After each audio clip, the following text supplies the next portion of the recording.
नमस्कार छात्रों, कैसे हैं आप सब? देखिए छात्रों, आज हम राजस्थान की प्राचीन सभ्यता के कुछ 10 प्रश्न पढ़ेंगे और उनको व्याख्या के साथ पढ़ेंगे ताकि आप जो भी प्रश्न हैं उस प्रश्न को हम डिटेल से जान सकें। तो चलते हैं अपने प्रश्न की ओर। पहला प्रश्न है, किस प्राचीन ग्रंथ में बैराट का उल्लेख मिलता है? यानी जो कौन से प्राचीन ग्रंथ में बैराट सभ्यता का उल्लेख मिलता है, यानी बैराट का उल्लेख मिलता है? रामायण, अर्थशास्त्र, महाभारत या पुराण? तो आपका उत्तर हो जाएगा स महाभारत। क्या होगा? महाभारत में बैराट सभ्यता का उल्लेख मिलता है। पांडवों ने अपने एक वर्ष का अज्ञातवास विराट नगर के राजा विराट के यहाँ पर व्यतीत किया था तथा विराट नगर बैराट का ही प्राचीन नाम है। यानी जो विराट नगर है जहाँ पर पांडवों ने एक वर्ष का जो अज्ञातवास यहाँ पर व्यतीत किया था राजा विराट के यहाँ पर, यह विराट नगर ही क्या है? बैराट का प्राचीन नाम है। दूसरा प्रश्न है, 5 सांस्कृतिक युगों के अवशेष कहाँ से प्राप्त हुए? बहुत ही महत्वपूर्ण प्रश्न है। इसमें पूछा जा रहा है कि 5 सांस्कृतिक युगों के अवशेष कहाँ से मिले, यानी 5 सांस्कृतिक युग हैं वो कहाँ के अवशेष मिले, एक ही स्थान पर मिले? तो आहड़, बागोर, नोह, गणेश्वर। तो क्या होगा इसका उत्तर? इसका उत्तर होगा आपका स नोह। नोह कहाँ पर है? भरतपुर में। 5 सांस्कृतिक युगों के अवशेष नोह स्थल से प्राप्त हुए। नोह के काले व लाल पात्रों काले व लाल मृद पात्रों के स्तर से लोहे की उपस्थिति के कुछ प्रमाण मिले। यानी जो हम लोहे के प्रमाण की शुरुआत अगर देखें तो वो यहाँ से हम मान सकते हैं। यद्यपि यह साक्ष्य लोहे के छोटे छोटे टुकड़ों के रूप में है, तथापि यह भारत में लौह युग के प्रारंभ की प्राचीनतम सीमा का निर्धारण का सूचक है। यानी जो नोह में सर्वप्रथम यहाँ पर लोहे के टुकड़े मिले, यानी लौह सभ्यता का प्रारंभ हम यहाँ से मान सकते हैं। तीसरा प्रश्न है, आहड़ की खोज किस विद्वान ने की थी? आहड़ जो सभ्यता है उसकी किस विद्वान ने खोज की थी? R C. Agrawal, colonel Tod, Dasharath Sharma या आर.डी. बनर्जी? तो उत्तर आपका हो जाएगा आर.सी. अग्रवाल। आर.सी. अग्रवाल, रत्नचंद्र अग्रवाल इनका पूरा नाम है। देखिए, आर्य सभ्यता के बारे में अगर बात करें तो इसका अन्य नाम ताम्रवती नगरी, धूलकोट भी है तथा इसे आघाटपुर भी कहा जाता है। क्या? आघाटपुर भी कहा जाता है। सर्वप्रथम 1953 में अक्षय कीर्ति व्यास के द्वारा इसकी खोज की गई तथा इसके पश्चात 1956 में आर.सी. अग्रवाल तथा 1961-62 में एच.डी. संकले के निर्देशन में यहाँ पर उत्खनन का कार्य किया गया। चौथा प्रश्न है, कालीबंगा का शाब्दिक अर्थ क्या है? कालीबंगा का शाब्दिक अर्थ क्या है? मैंने पिछले वीडियो में भी आपको बताया था, काली चूड़िया। क्या है? काली चूड़िया। देखिए, कालीबंगा प्राचीन सरस्वती नदी के बाएं तट पर जिला मुख्यालय हनुमानगढ़ से 25 किलोमीटर दक्षिण में स्थित है। यही सरस्वती वर्तमान में जो घग्गर नदी के नाम से जानी जाती हैं, या यहाँ घग्गर नदी बहती हैं, जो कि सरस्वती नदी का ही प्राचीन स्वरूप है। कालीबंगा में पूर्व हड़प्पाकालीन, उत्तर हड़प्पाकालीन सभ्यता के अवशेष मिले। बहुत ही इम्पोर्टेंट प्रश्न बन सकता है कि जो कालीबंगा है, इस कालीबंगा के 3 काल की सभ्यता मिली। हड़प्पाकालीन, और हड़प्पा कालीन से पूर्व है उसको पूर्व हड़प्पा कालीन, और हड़प्पा काल के बाद में है उसको उत्तर हड़प्पा कालीन। तो यहाँ पर 3 काल की सभ्यताएं प्राप्त हुई हैं। खुदाई के दौरान मिली काली चूड़ियों के टुकड़ों के कारण इस स्थान को क्या कहा जाता है? कालीबंगा कहा गया। क्योंकि पंजाबी में जो बंगा है उस बंगा का अर्थ क्या होता है, चूड़ी। इस स्थान का जो पता है पुरातत्व विभाग के निदेशक A.N. घोष ने 1952 में किया। यानी आप कह सकते हैं 1952 में इसकी खोज की किसके द्वारा, घोष के द्वारा। खोज किनके द्वारा, घोष के द्वारा 1952 में। चलते हैं अगले प्रश्न की ओर। अगला प्रश्न है कि विजय डूंगरी पर सर्वप्रथम अशोक के शिलालेखों को किसने और कब खोजा? तो कैप्टन बर्ट 1837। उत्तर आपका हो जाएगा कैप्टन बर्ट 1837 में इसको खोजा था।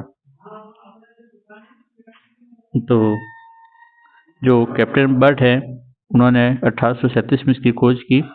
इस स्थल की प्रारंभिक और सर्वप्रथम खोज का कार्य 1837 कैप्टन बर्ट के द्वारा तथा इन्होंने विराटनगर में मौर्य सम्राट अशोक का प्रथम भव्य शिलालेख खोजा और यह 1840 से Asiatic society of Bengal Calcutta संग्रहालय में सुरक्षित है।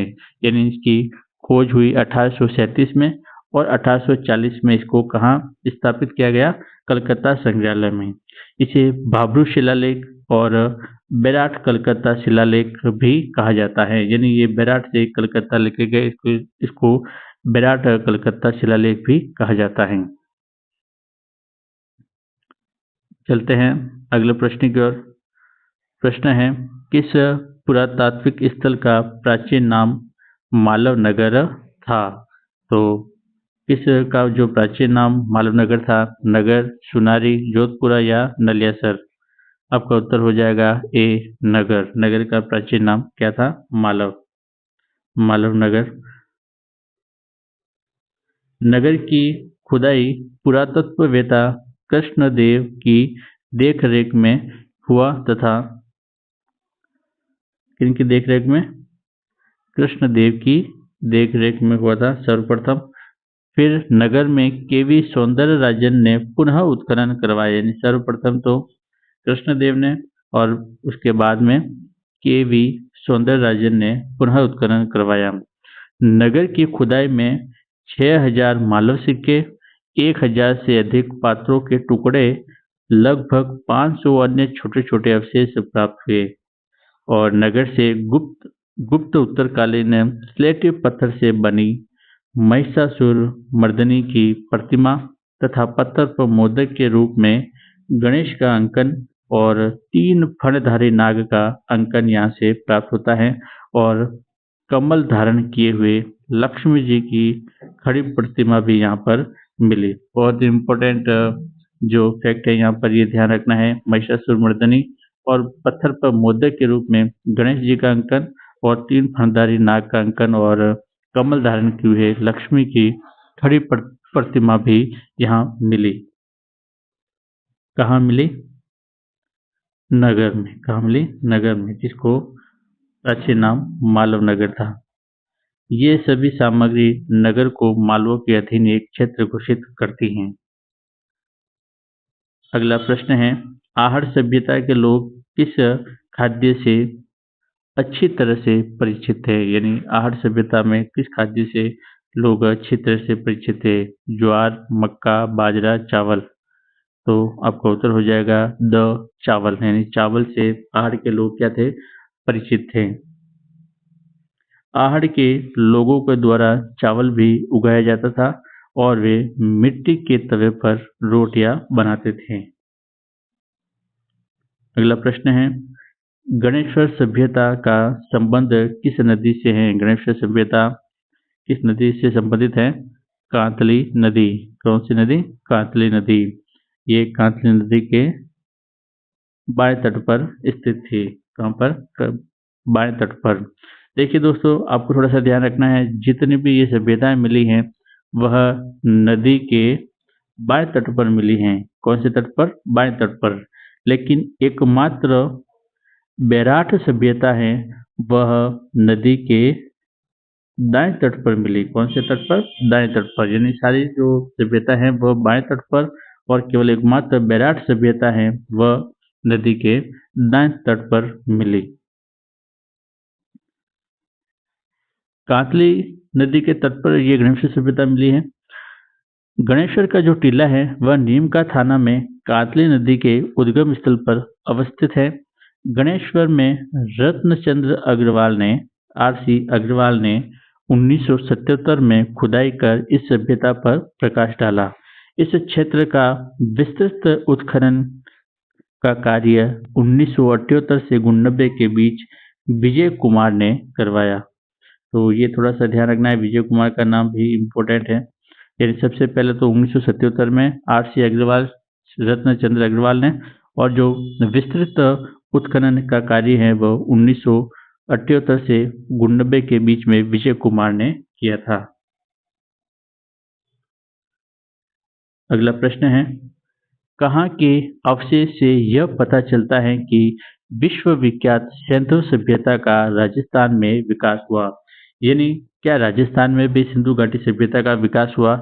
इसको सिद्ध करने से कहाँ के अवशेष से ये सिद्ध होता है? कालीबंगा, रंगमहल, पीलीबंगा, उपयुक्त सभी। तो आपका उत्तर यहाँ पर हो जाएगा उपयुक्त सभी, क्योंकि कालीबंगा, रंगमहल, पीलीबंगा ये सब सिंधु घाटी सभ्यता के जो अवशेष कहाँ पर अपने राजस्थान से प्राप्त हुए हैं। ये सभ्यता कहाँ पर है? तीनों राजस्थान में हैं। कालीबंगा, रंगमहल, पीलीबंगा के अवशेष से यह पता चलता है कि विश्व विख्यात सिंधु सभ्यता का राजस्थान में विकास हुआ है। हड़प्पा मोहनजोदड़ो को सिंधु सभ्यता की दो राजधानियां माना जा सकता है। तो दशरथ शर्मा के अनुसार कालीबंगा को सिंधु सभ्यता की तीसरी राजधानी कहा जा सकता है। तो दशरथ शर्मा ने कालीबंगा को सिंधु घाटी सभ्यता की तीसरी राजधानी कहा था।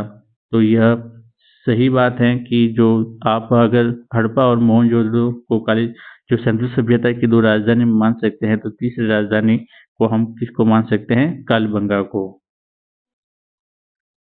अंतिम प्रश्न है, प्रोफेसर एच.डी. सांकलिया के निर्देशन में किस सभ्यता स्थल का उत्खनन हुआ? यानी जो एच.डी. सांकलिया हैं, इनका संबंध किस सभ्यता से है? कालीबंगा, बैराट, गणेश्वर या आहड़? तो इसका उत्तर आपका हो जाएगा द आहड़।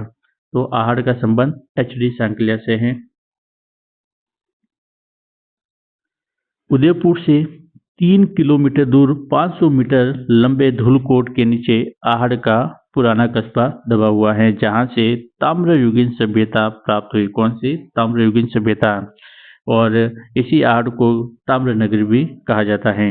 इस स्थल के उत्खनन का कार्य सर्वप्रथम 1953 देखो, सर्वप्रथम उत्खनन किसने? 1953 में अक्षय कीर्ति व्यास के द्वारा करवाया गया।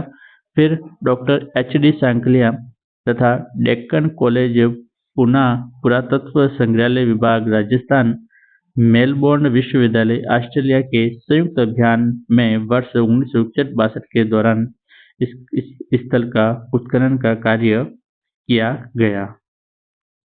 तो आज हमने अपने जो राजस्थान की प्राचीन सभ्यता के 10 प्रश्न व्याख्या सहित हमने पढ़े। और जैसा कि आपको मालूम है कि हम जो अपनी जो तैयारियां जारी रख रहे हैं, और जो वैकेंसियों का दौर चालू हो चुका है, वैकेंसियां अब आ चुकी है और भी आने वाली हैं। तो आप अपनी तैयारी को और मजबूत करने के लिए इस प्रकार के प्रश्नों का रिवीजन करें, ताकि आपकी तैयारी और मजबूत हो सके। तो दोस्तों, आपको ये वीडियो पसंद आया हो तो प्लीज़ चैनल को सब्सक्राइब करें और वीडियो को लाइक करें, शेयर करें। इसी के साथ धन्यवाद। जय हिंद, जय भारत।